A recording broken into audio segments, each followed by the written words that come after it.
Buenas tardes, amigos. Estamos nuevamente en nuestro programa aquí en Contraargumento de las Charlas Mexicanses. Hola, don Alfonso. Hola, Lionel. Buenas tardes a todos. Muy bien, pues hoy estamos a la semana del 19 de abril, que inicia hoy. Hay que comentar un par de cosas, don Alfonso, si me permite. Hoy mismo en la Cámara de Diputados del Estado de México, en la legislatura local, como se le conoce, se hizo una votación en las comisiones que tiene que ver con una propuesta del diputado Maurilio, que como sabemos es el coordinador de Morena, en el relativo a la ley de voluntad anticipada.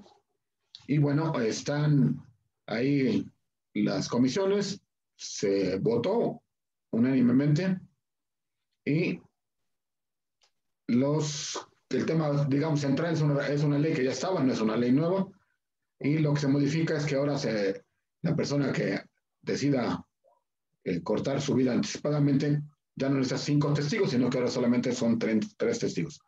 Y este es un tema polémico porque es el tema que tiene que ver con la vida de un enfermo o una enferma mujer. Y es un tema delicado porque pues, cortarle la vida a una persona no es un asunto sencillo. Es un asunto que tiene muchos puntos éticos que hay que atender y que, bueno, quisiera escuchar su comentario, don Alfonso. Sí, mira, coincido contigo, es una norma bastante conflictiva que yo la partiría desde dos ángulos.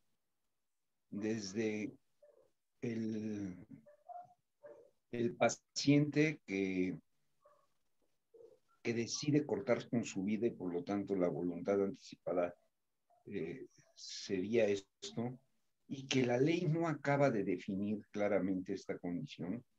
Y el otro tema es cuando la voluntad anticipada está en el término de que los recursos médicos solo hacen mantener la vida de una manera artificial que alarga el proceso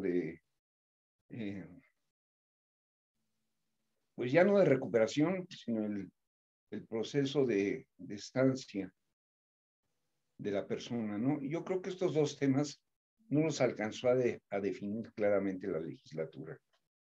No alcanzó a profundizar realmente. Ya sabíamos que el tema estaba, ya desde que se había dado el tema, había habido esta misma discusión, y sin embargo el mismo Congreso hoy mantiene yo le voy a llamar una laxitud moral tremenda, ¿no? Porque no acaba de tomar el toro por los cuernos. Yo creo que es legítimo un tema de voluntad anticipada cuando lo que está haciendo es prolongar innecesariamente la vida de una persona. De hecho, la misma Iglesia Católica acepta este tipo de acciones, ¿no? Pero el Congreso lo deja muy libre y todavía lo empeora un poquito, bueno, a mi punto de vista, porque al reducir el número de los testigos, hace que el personaje que defina la voluntad anticipada, pues puede ser prácticamente hasta forzado, ¿no? Te plantearía yo que no pone requisitos para los testigos. Es el otro tema de la ley, y pueden ser 3 personajes que se pesquen en el recinto hospitalario, ¿no? Yo creo que son los temas que la ley no ha resuelto, no ha dejado totalmente claros en su quehacer. No sé qué opines, pero me parece que es un tema delicado por estas condiciones. Sí, a mí me parece que es un tema que se debió profundizar más, por lo menos ahorita está en comisiones, vamos a ver si termina en próximas semanas votándose. Ya decíamos hace 8 días que hay algunos temas que por la agenda electoral, de repente quedan ahí como que en pausa porque precisamente quieren evitar, digamos, ciertos riesgos, ¿no? Y aquí el riesgo es pues, que algunas personas no estuvieran de acuerdo y de alguna manera censuraran con el voto o con una posición política la postura. Pero aquí ciertamente el asunto es... Lo mismo, Leonel, que hay que no podemos dejar de pasar, es que el recinto legislativo está absolutamente blindado. El grupo feminista lo sigue manteniendo y la sede del Congreso entonces tiene una operación bastante irregular. Sí, claro. De hecho, la mitad de los diputados estaban ahí en Toluca y la otra mitad estaban pues, en sus propias oficinas o sus casas, ¿no? Yo lo que digo aquí es que de repente se busca mucho consenso y las leyes dicen que se necesita hasta el 75% por la mayoría calificada, pero en este caso de la muerte voluntaria o no de una persona, bajaron el número, entonces ahora ya son 3.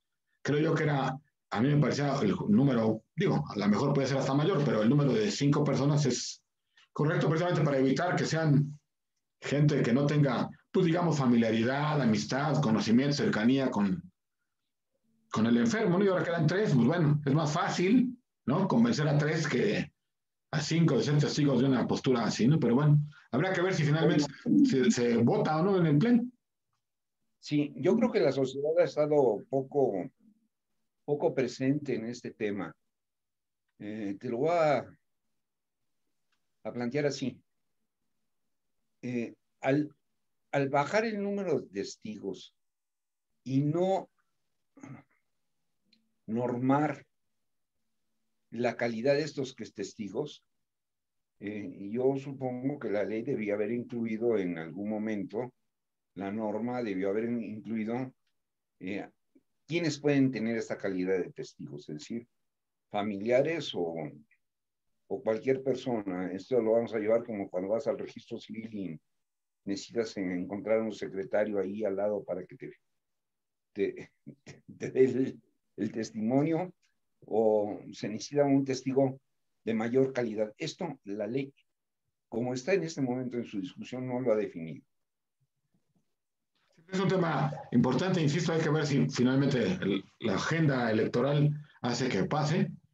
Yo vi en la sesión como que una tranquilidad, dijéramos así, entre los grupos parlamentarios, donde todos dijeron que estaban de acuerdo, ¿no? Entonces, pues bueno, esperaremos a ver qué sucede en este tema y ciertamente pues el Congreso, bueno, la Cámara de Diputados del Estado de México sigue, digamos, cercada por esos grupos que tú decías, que finalmente su tema tampoco ha avanzado, su tema ahí queda atorado y habrá que decir, pues porque todos están metidos en el asunto electoral, ¿no?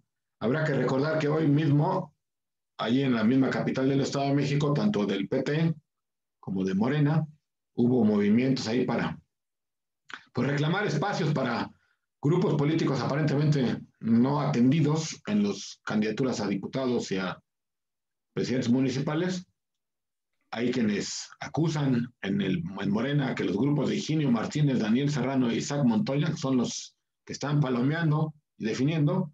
Y en el PT, pues un poco hay lo mismo, que se dicen que le están dejando las puertas abiertas a otros partidos, incluso los están dejando con candidaturas solitos en lugares donde pues es muy difícil que gane.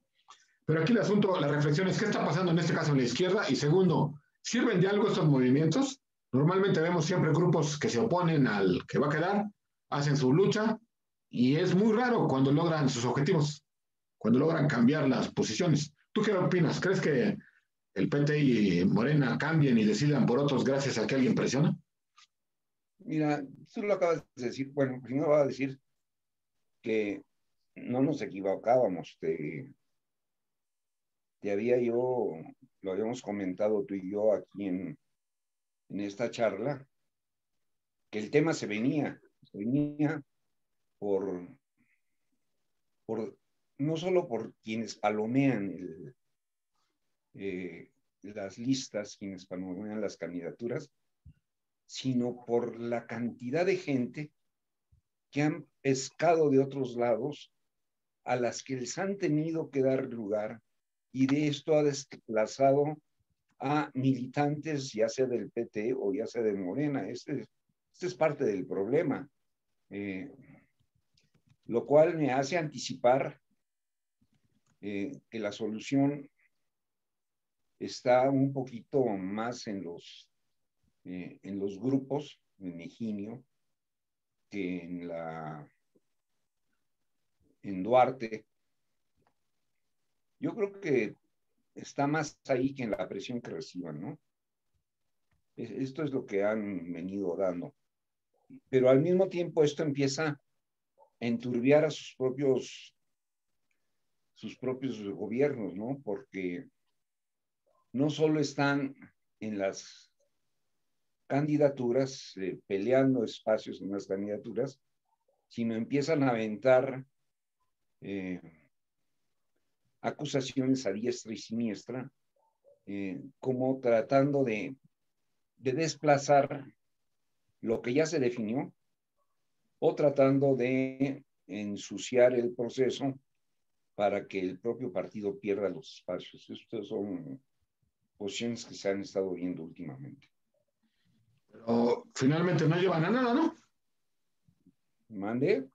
Finalmente el que toma el poder, el que tiene el control, pues ahora sí que estos son simplemente cosquillitas, ¿no? Porque no veo yo que estén quitando a un Juan Rodolfo, que estén quitando a una Patricia Durán, o que estén quitando a una Ruth Olvera, o que el grupo que tiene el control en la Cámara de Diputados lo vaya a terminar perdiendo por estas movilizaciones, ¿no? No veo yo que sea eficaz, digamos, ¿no? Es lo que te decía, mira, yo creo que se ha perdido el control. Ya lo comentábamos hace 8 días. No solo sucede en el Estado de México, hay 16 comités directivos de Morena ocupados en los estados, pero independientemente de eso que platicábamos hace la semana pasada, tienes razón, los que palomean no cambian de opinión, y no cambian de opinión porque los compromisos que tienen los tienen bastante amarrados, pero quienes están atacando, y no son gente de menor tamaño, están logrando un efecto que no se había logrado, que es manchar a los gobiernos emanados de Morena en este proceso electoral. Y eso sí le puede costar a Morena y le puede costar caro en votos. Sí, claro, me suena un poco como Chihuahua, ¿no? Donde el gobernador del PAN y la candidata de su partido tienen ahí una bronca y dices tú, pues sería como que lógico que fueran de partidos diferentes, pero son del mismo. Ya hemos dicho que los problemas del mismo partido son luego los más fuertes. Pero bueno, a ver, también hablando del PT, se me hizo interesante una propuesta que andan ahí diciendo en su plataforma política, que dicen que van a buscar que en el Estado de México sea un Estado sin outsourcing, ¿no?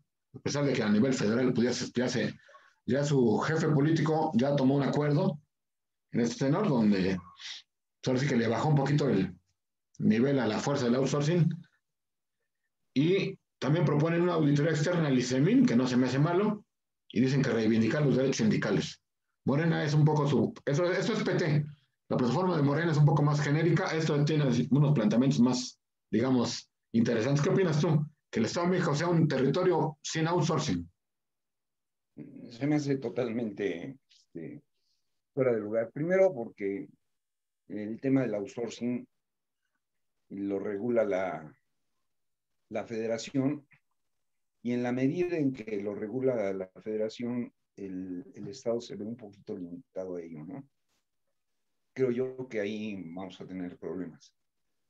Creo yo que esta imagen que está manejando el PT es muy similar a la misma que ha estado manejando también el Partido Verde, con propuestas parecerían casi calcadas, ¿no? Si tú vieras, por ejemplo, en la capital, pareciera ser que el Verde trae acuerdo en eslogans o en posicionamientos similares a los que maneja el PT.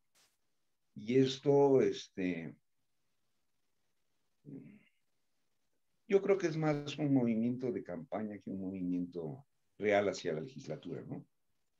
Sí, son planteamientos ideológicos, ¿no? Simplemente unas frasecitas que suenan bonito, que es una idea, pero que no tienen un fondo, tanto legislativo como doctrinal, digamos, ¿no? Fuerte. Sí.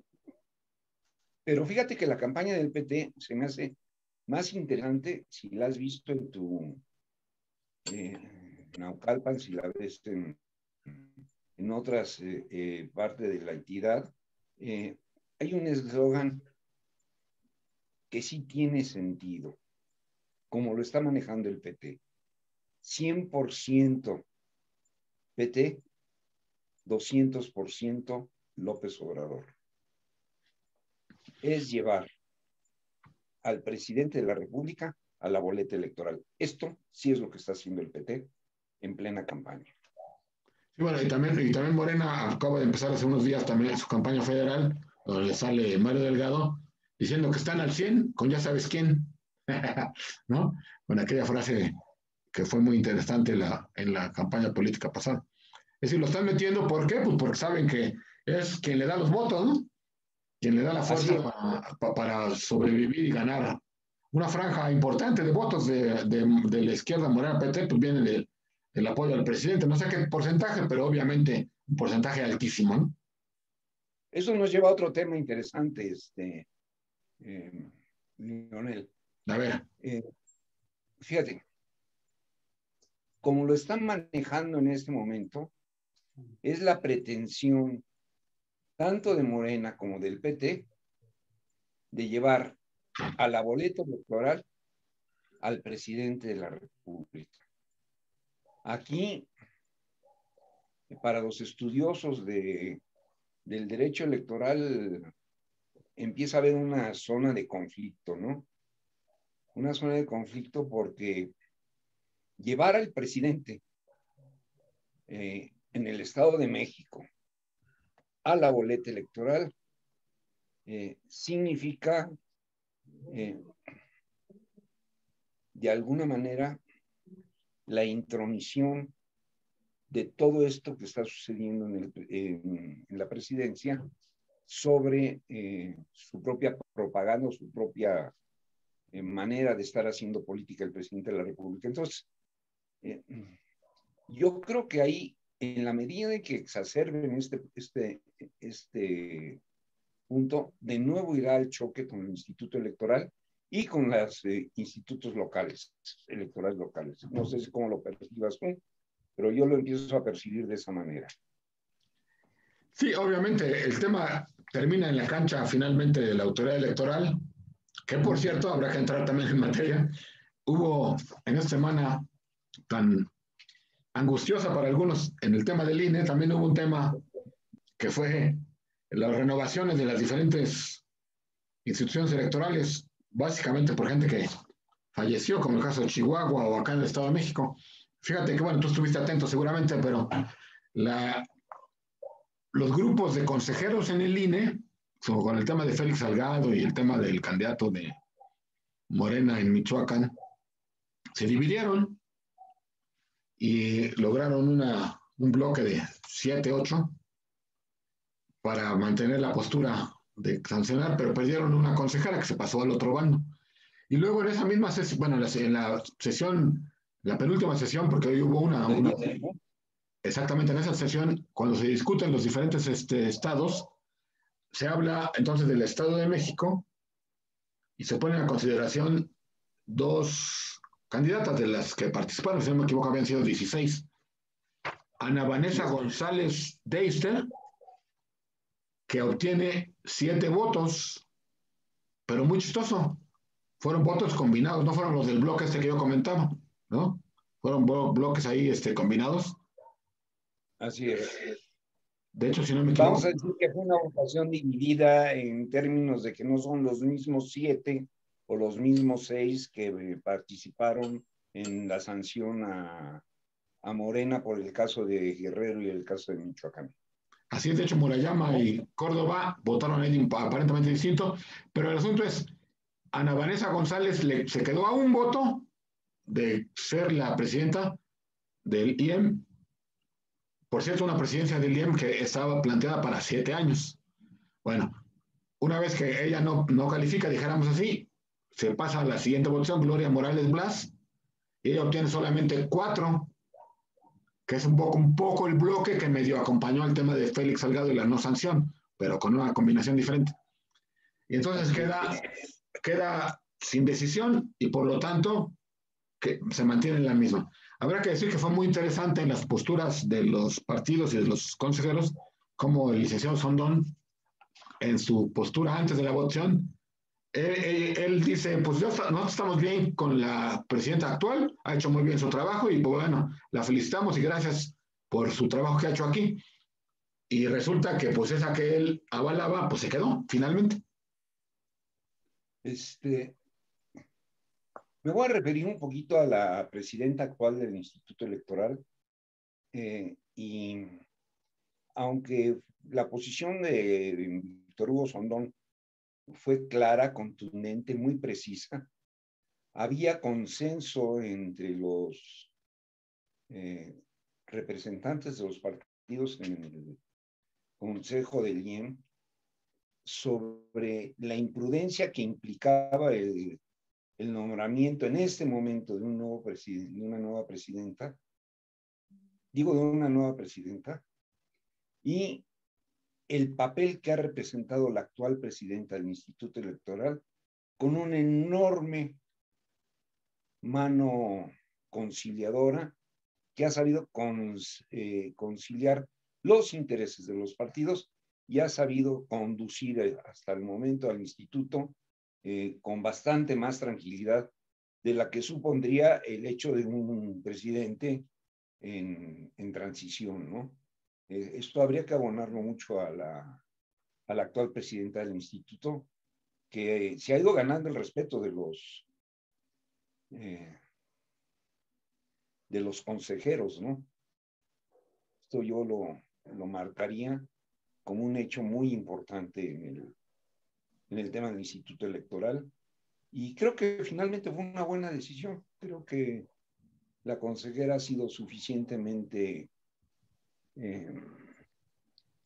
consistente en su trabajo, conciliadora, prudente en las decisiones. Y prudente no quiere decir que no las tome, sino prudente en saber tomar las adecuadas en el momento preciso. Yo creo que esto distingue y va a ser un proceso interesante la sucesión de la nueva presidenta o el nuevo presidente del instituto pasado del proceso electoral.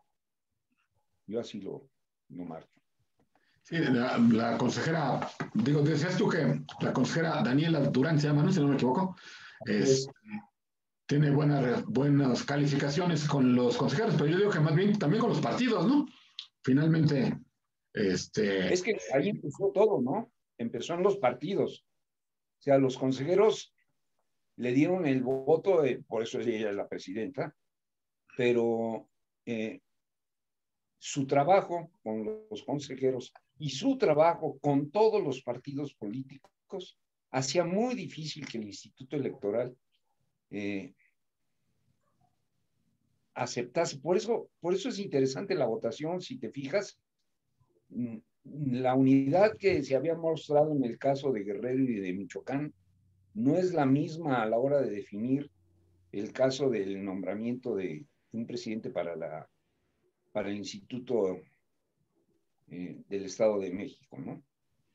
Fíjate que el señor Bernardo Barranco, que es periodista, que también fue consejero, que tú conoces y que es una gente que pues, le sigue la pista a estos temas y luego por ahí anda dando buenas opiniones, anotó en Milenio que varias características, ¿no? Dice que detrás de esta elección está la elección de gobernador en la vuelta de la esquina y que es muy importante, o era muy importante, quién quedara al cargo. Entonces, eso también recuerda que tú y yo habíamos platicado de que el tema de la gubernatura hay que tenerlo presente como transversal ya en todos estos temas. Refiere también que la candidata Gloria Morales, comenta él que es cercana a Isidro Pastor, este personaje que hoy es presidente del PES, ¿no? Y entonces Así es. es interesante cómo esa persona logra 4 o 5 votos, 4 votos en el INE, pero como bien decías tú, más que para, y lo dice también Bernardo Barranco, más que para apoyarla, como para neutralizar la otra opción y que finalmente no ganara nadie, ¿no? Así es. Yo vuelvo a sostener lo que hemos platicado tú y yo. Eh, en el centro de todo lo que está sucediendo en este momento en el Estado de México, de todo, está la elección al gobernador. Recuerda que son 2 años los que van a pasar de aquí a allá, y entonces tenemos un escenario que corre transversalmente todos los temas políticos en el Estado. Incluso en las posiciones que está jugando, no sé si te diste cuenta, cómo el grupo priista está negociando entre gentes de Alfredo del Mazo y gentes de Antorcha, como que trae ahí un sancochado muy, muy grande para el paquete electoral de este año, ¿no? Un sancochado, sonó divertido ese carro. Bueno, nada más comentar. No tiene cocimiento, no lo acabas de entender, pero es así. Sancocho de gallina. Oye, no, nada más, lo que dice Bernardo, a mí se me hace interesante su análisis. Yo creo que es una persona seria en estos asuntos. Y dice él, ¿no? Que lo que estaba en juego era la gobernatura que ahí está jugando y habla él de la posición fundamental, que es la del secretario ejecutivo, ¿no? El señor Corral, Javier López Corral, ¿no? Así es. También estaba en juego si cambiaban, quién quedaba, etcétera, ¿no? Y Así es. pero creo que fue interesante y yo insisto que hay que seguirle la jugada. Yo no tenía la pista el tema de la cercanía ¿cómo se llama?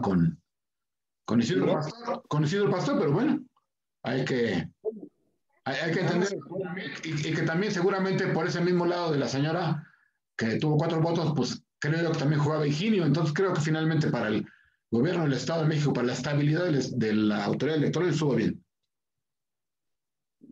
Para el gobierno del Estado de México fue una decisión acertada, ¿eh?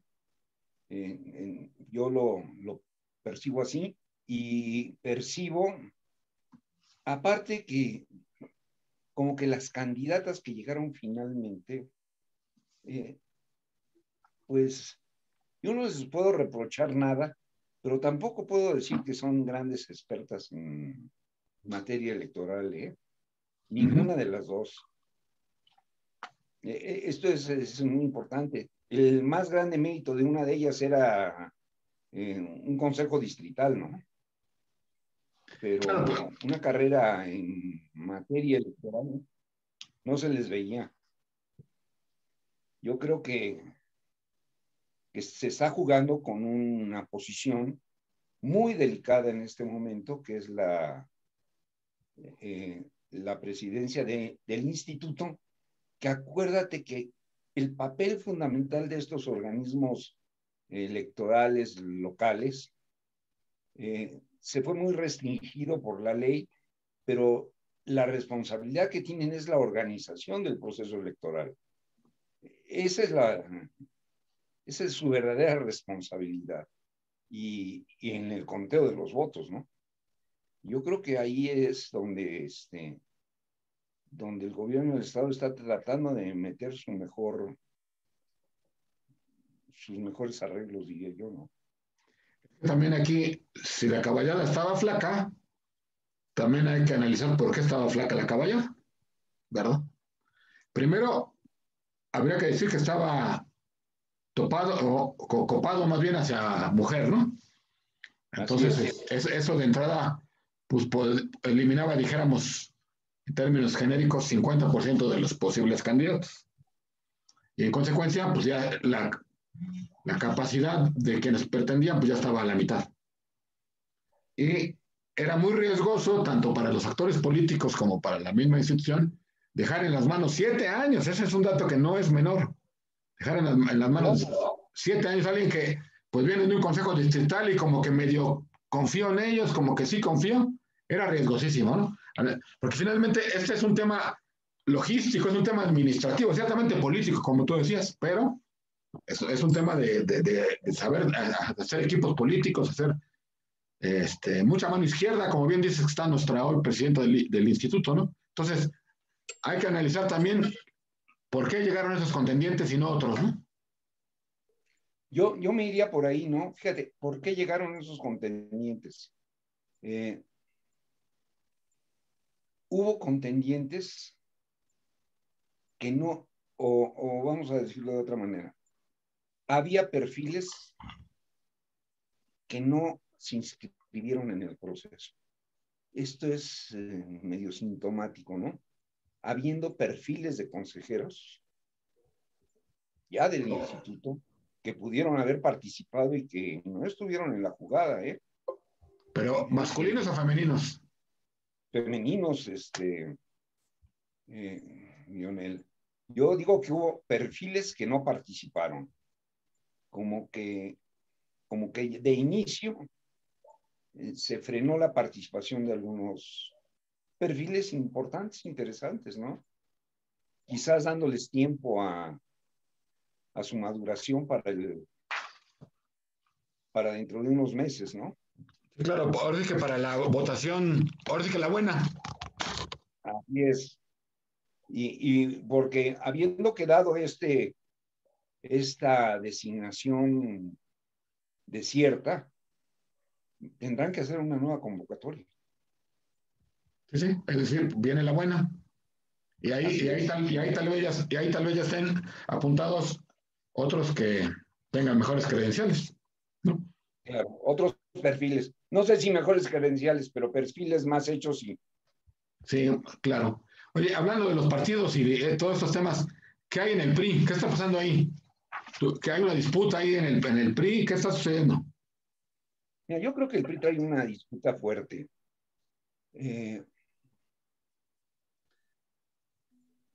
Podría decirte, primero, que no está claro si ha logrado totalmente su unidad.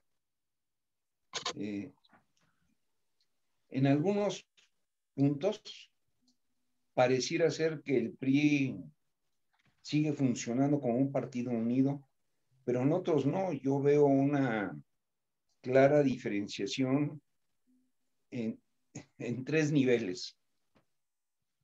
Los priistas de Abolengo, el grupo Atlacomulco y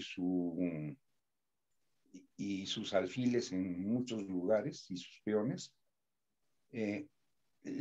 la innegable importancia que todavía tiene en este momento el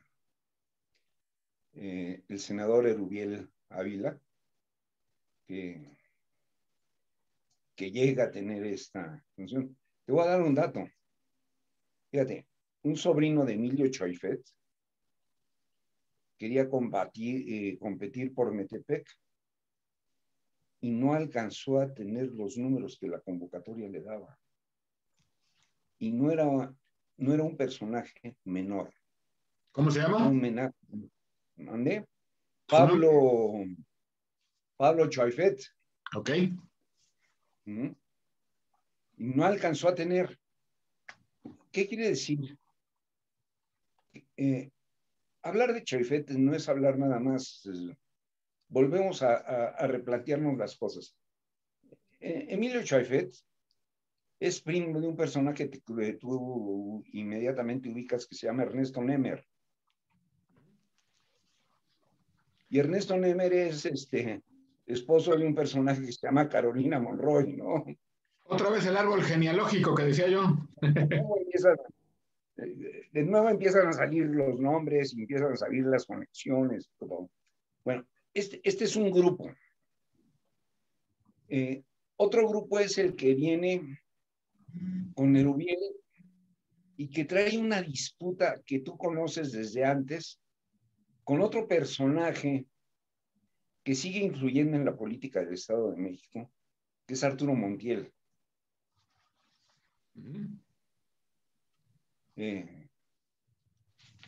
No olvides a Isidro Pastore. Ya dijimos que está metiendo sus manos por el PES y por otros temas, ¿no? Así es. O cuando no la meten por ahí, la meten por Fuerza México. Y pero ¿quién gana quién va ganando en esta, si lo ponemos en la balanza, va ganando Del Mazo, Chicoifet, Terubiel o Camacho, ¿quién va ganando? Mira, yo creo que están tablas. ¿Sabes dónde está el problema? ¿Hablas? No está entre ellos realmente, entre los grupos estos que se disputan, sino entre los operadores políticos, los que mueven a la gente y que a base de promesas que les iban a dar, no les están cubriendo las posiciones que les iban a dar. Y me refiero a qué posiciones, regidurías, sindicaturas que se daban, ¿no? Ese es un tema que está entrampando un poquito la maquinaria del PRI, ¿no? Sí se logran poner de acuerdo, se reparten posiciones. Podrías tú, mira, por ejemplo, en Toluca el candidato viene del equipo de Erubiel, viene de Conalep, y venir del Conalep es revenirte a que recordarte que el secretario de Educación y que tuvo mano para meter gentes fue el propio Emilio. Es decir,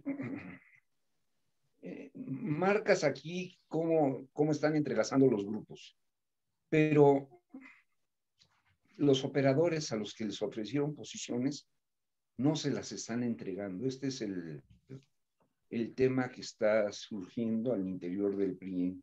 Priistas del Frente, priistas de APRIE, que fueron a los que se les ofreció espacios y ahora no les están entregando. Yo veo ahí el problema del PRI. Fíjate que habría que, ahorita que comentabas esto, yo reflexionaba en mi interior, a ver, el PRI actual, el Estado de México, es el PRI que sufrió la peor derrota en términos municipales de su historia. Así es. Incluso mayor a los tiempos cuando el PAN y PRD le ganaban los corredores Oriente y Azul, ¿no? Entonces es el PRIismo que menos espacios municipales tiene, tanto de presidencia municipal como de síndico o síndica, regidores, y evidentemente toda la, vamos a llamar así, la franja de directivos que hay en los ayuntamientos.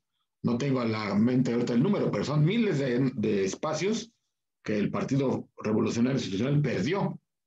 En consecuencia, hay una clase política herida, ¿no? En términos municipales, y que hoy no creo que esté viendo como que van a volver a los tiempos de la plenitud.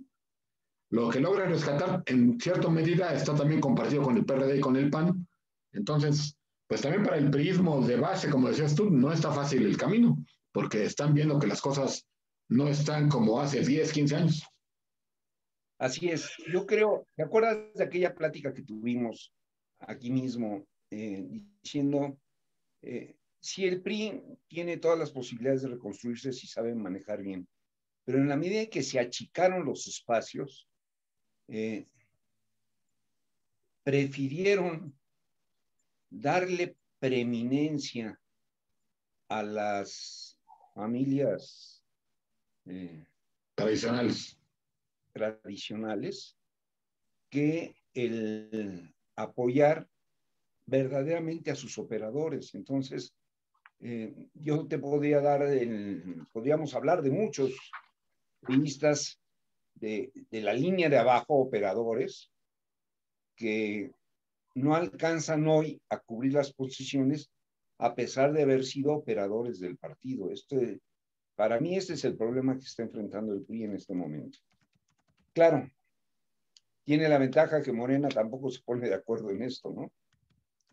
Eso es claro.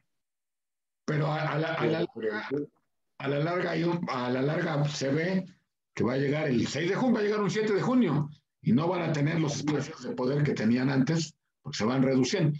Y fíjate, yo también creo que como una hipótesis, en la medida que se reducen los espacios, se le reducen las posibilidades a que no son altos dirigentes, a quienes no son cúpula, a quienes no son Así los, es. a quienes no son los radicales, los fuertes, los que tienen el control. Yo te puedo hablar, por ejemplo, alguna información de los casos que tú ya comentabas ayer, bueno, perdón, la semana pasada, en el oriente, ¿no? Los casos allá de los dirigentes en Iztapaluca y Chimalhuacán, que lanza el PRI, pues son los dirigentes radicales, los dirigentes duros, ¿no? En Nezahualcóyotl mismos, con gente con una historial, pues si no necesariamente con corrupción comprobada, sí con olor a corrupción. Entonces, Claro, pues, ganan, a final imagínate de el cuentas, yo diría caso, que ganan los radicales, ganan caso los... de Zapaluca y Toledo, ¿no? Exactamente. Por eso digo, o sea, cuando se reducen los espacios, ya no hay espacios para los grupos alternos, solamente hay espacios para los grupos hegemónicos. Pero, y con esta observación, Leonel, que yo creo que consideras, no solo se reducen los espacios, sino solo hay espacios para aquellos radicales que mejor pueden operar las redes. Los demás pasan a segundo término. No importa ahí si fueron más corruptos o menos, sino la capacidad que tengan para operar determinadas redes. Claro. Ese es el tema. Sí, sí, mira, por ejemplo, el caso de la... Hay un caso muy interesante, que es el caso de Juan Cepeda, tú lo recordarás. Juan Cepeda es Totalmente. senador electo por la alianza PAN-PRI, perdón, PAN-PRD, Ampla RD, MC. Movimiento Ciudadano, eh, siendo él militante del PRD, llega al Senado, se sale de su partido y se llama Movimiento Ciudadano, pero tiene una capacidad de tejer redes sociales y redes políticas allá en Nezahualcóyotl que puede ser incluso el fiel de la balanza negativa tanto para la oposición PRI-PAN-PRD que lleva Bautista, el dirigente del Moby Dick histórico, como la que presenta Morena, que por cierto, en Nezahualcóyotl Morena está peleadísimo y no terminan de arreglarlo. Pero hay gente como él que tiene esa capacidad que tú dices de generar redes y construir ahí una imagen que pueden terminar siendo el fiel de la balanza y Movimiento Ciudadano en un descuido puede ser el que, no creo que llegue a ganar Nezahualcóyotl, pero sí puede ser el que haga tener los suficientes votos para que pierda la alianza Morena o para que pierda la alianza del PAN y PRI. Es otro tema interesante, cómo se ha estado moviendo Movimiento Ciudadano, ¿no?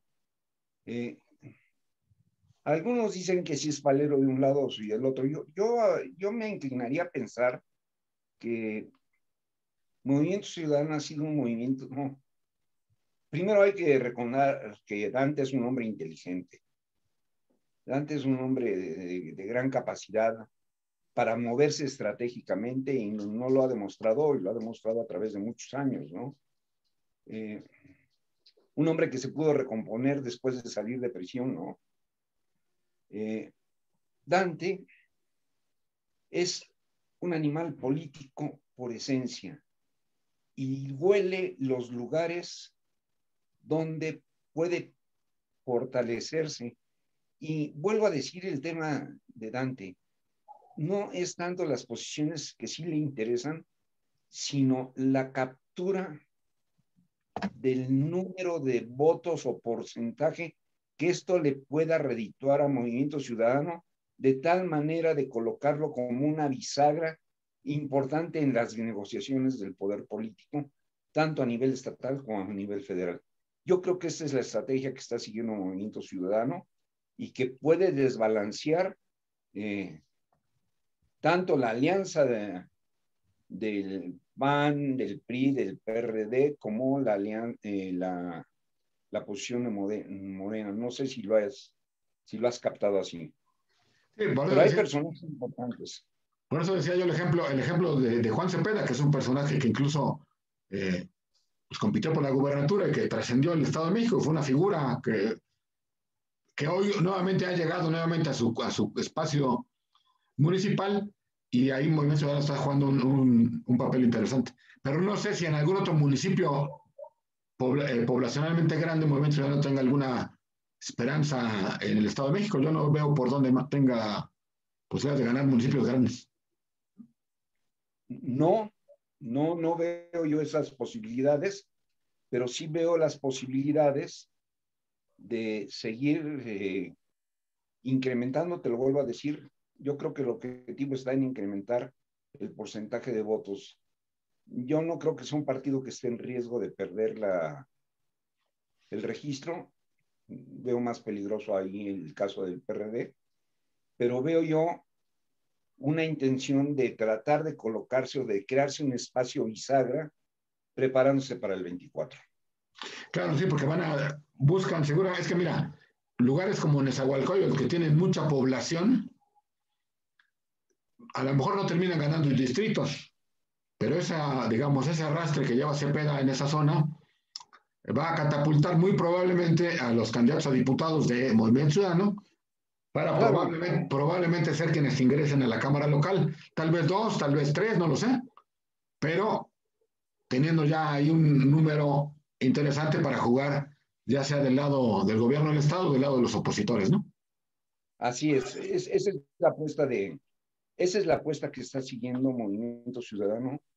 Yo creo que aquí en el Estado de México se ve claro y no le veo lugares donde pueda ganar Movimiento Ciudadano, pero sí veo lugares donde puede cosechar suficientes votos como para poder no mantener el registro, sino colocar en el Congreso. Y imagínate, en el tema del Congreso del Estado de México, que a veces se nos olvida cómo está la repartición por representación proporcional, ¿no? Recordemos que no es una representación proporcional absoluta, sino va mezclada también con la capacidad de representación proporcional de acuerdo a los distritos. Esto la gente no lo entiende muy claramente y es ahí donde puedes colocar algunos importantes diputados, ¿no?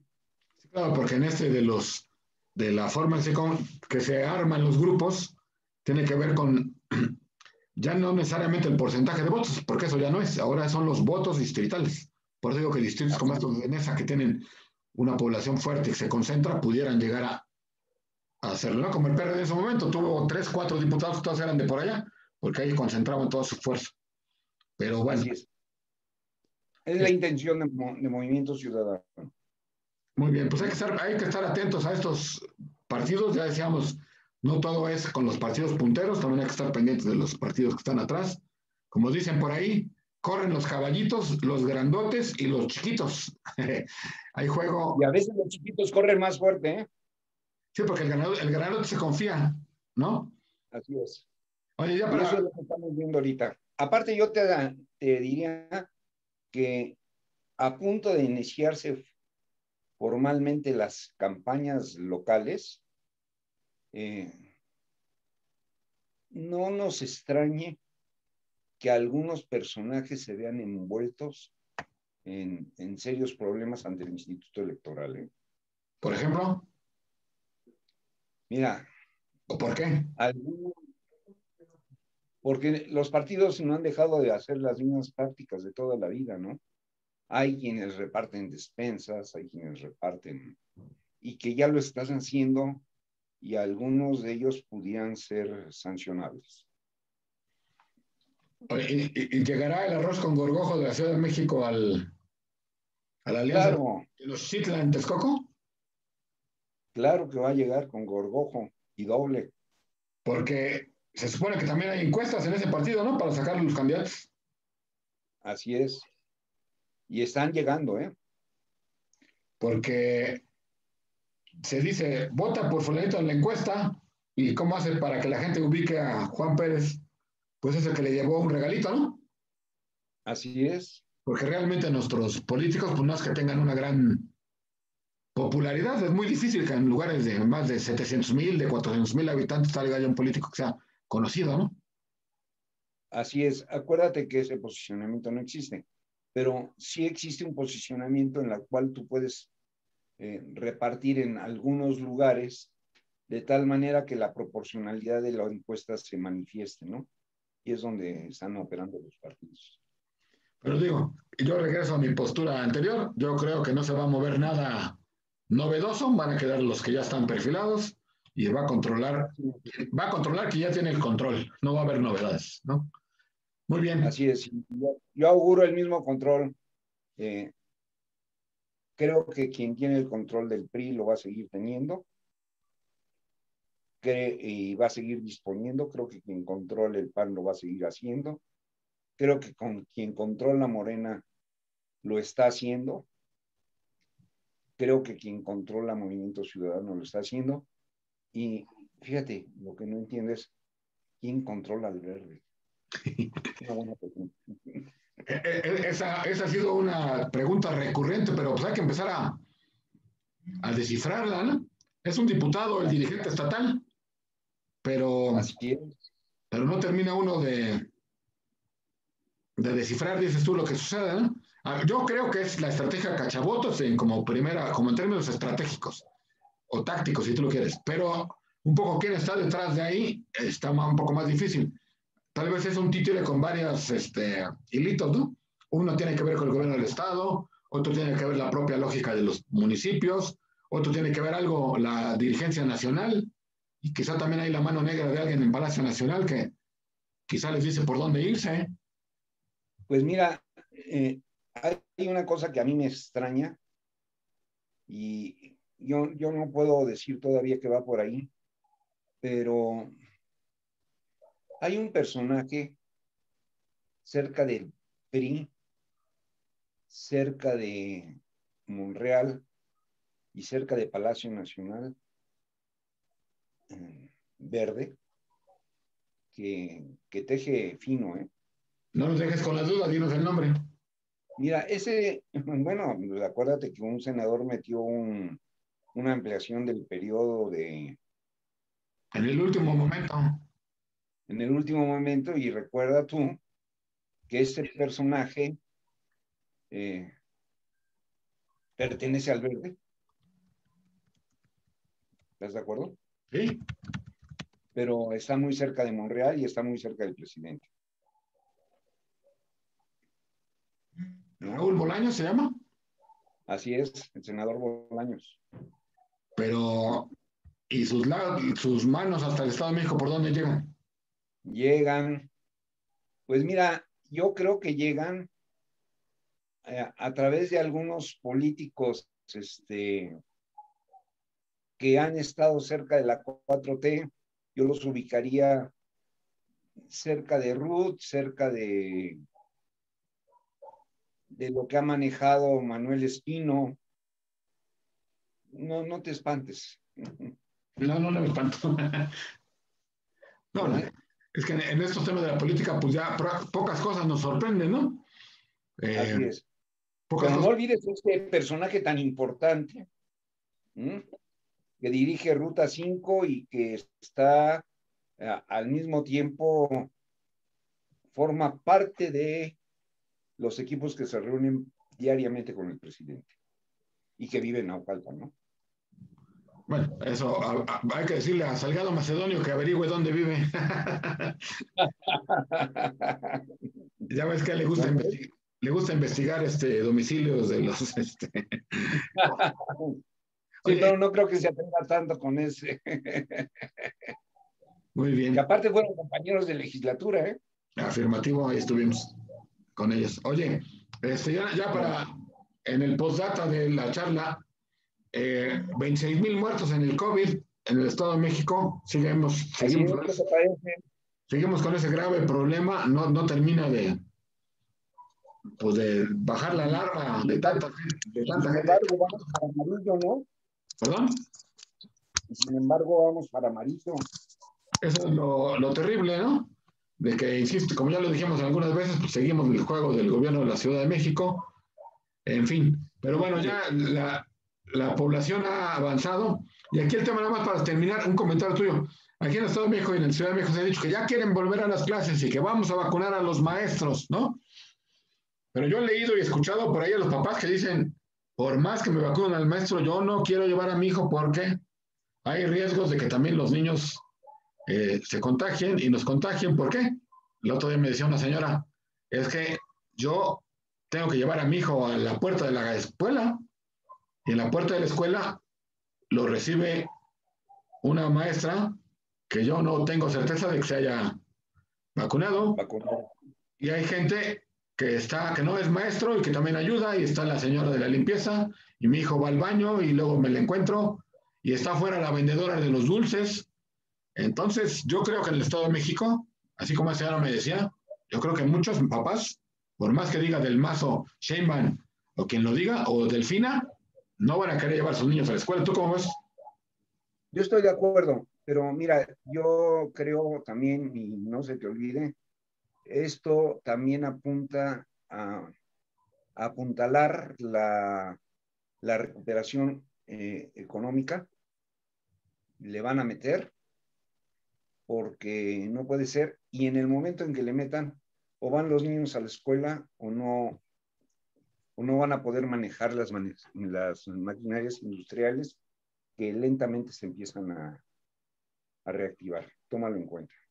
No, lo tomo en cuenta, pero yo como papá de un niño, pues sí lo pienso dos veces, porque pues es la Sí, vida pero de... cuando el trabajo del papá empieza a sufrir presiones, los niños se van a tener que mover. No, pero el asunto es que lo dijiste como si el problema fuera empezando, pero ese problema ya lleva más de un año. El problema de los papás ya lleva más de un año. Y cuidar, No, cuidar la vida del hijo yo creo que es lo más valioso para un papá. yo creo que el tema va a mantenerse, pero como vienen las cosas, estamos exactamente a 2 meses de que termine el ciclo escolar. Sí, No va a regresar. y a 4 de que empiece el otro. Así es. Pero primero estamos a 2 meses y lo que van a pretender en esta primera parte no es tanto el regreso de los maestros, sino el poderlos vacunar al por mayor para poder garantizar por lo menos cierta certeza del ciclo. Y te voy a decir una cosa que yo sí creo, la tercera ola viene y viene. Con más razón, la gente no va a querer llevarlos salir. Pero en fin, es un tema que está ahí, que hay que seguirle la pista. ¿Qué otro tema dejamos por ella para despedirnos, Poncho? No, pues mira, yo creo esta última semana es la que nos van a definir cómo van a quedar definitivamente las propuestas de las candidaturas y veremos qué se atreve a resolver todavía la Cámara de Diputados, la legislatura. Estamos en esa tesitura y vamos a ver qué tan fuerte es la mano sancionadora del INE y del IEM en el Estado de México, ¿no? Claro. Va Sí, para allá. y habrá que hacer como el análisis también de los que se quedaron en el camino. Si es que hubo alguien importante, ya que se vengan los candidatos de los partidos, habrá que analizar y decir, bueno, se quedó afuera fulano y sutano, ¿no? Así es. Que también es importante. Muy bien. Y Pues, nos va a enseñar también, Lionel, sí, nos va a enseñar qué candidatos, salud, perdón, qué salud. candidatos están en riesgo eh, ya definidos, están en riesgo de tropezar. Eso ya lo podremos ver la semana que entra. Sí, ya perfilamos el inicio de las campañas locales y ya prácticamente a la mitad de la federal, porque ya parece que fue ayer, pero ya lleva casi 20 días de campaña federal y como que no ha pasado mucho, ¿no? Así es, así es. Pero lo vamos a ver en el inicio, Muy bien. porque es lo que va a mover todo. Órale, Lionel. Pues muy bien. Pues muchas gracias a todos los que nos ven. Gracias, Alfonso. Estamos pendientes para la próxima semana. Gracias a ti, Lionel. Buenas noches. Buenas noches a todos.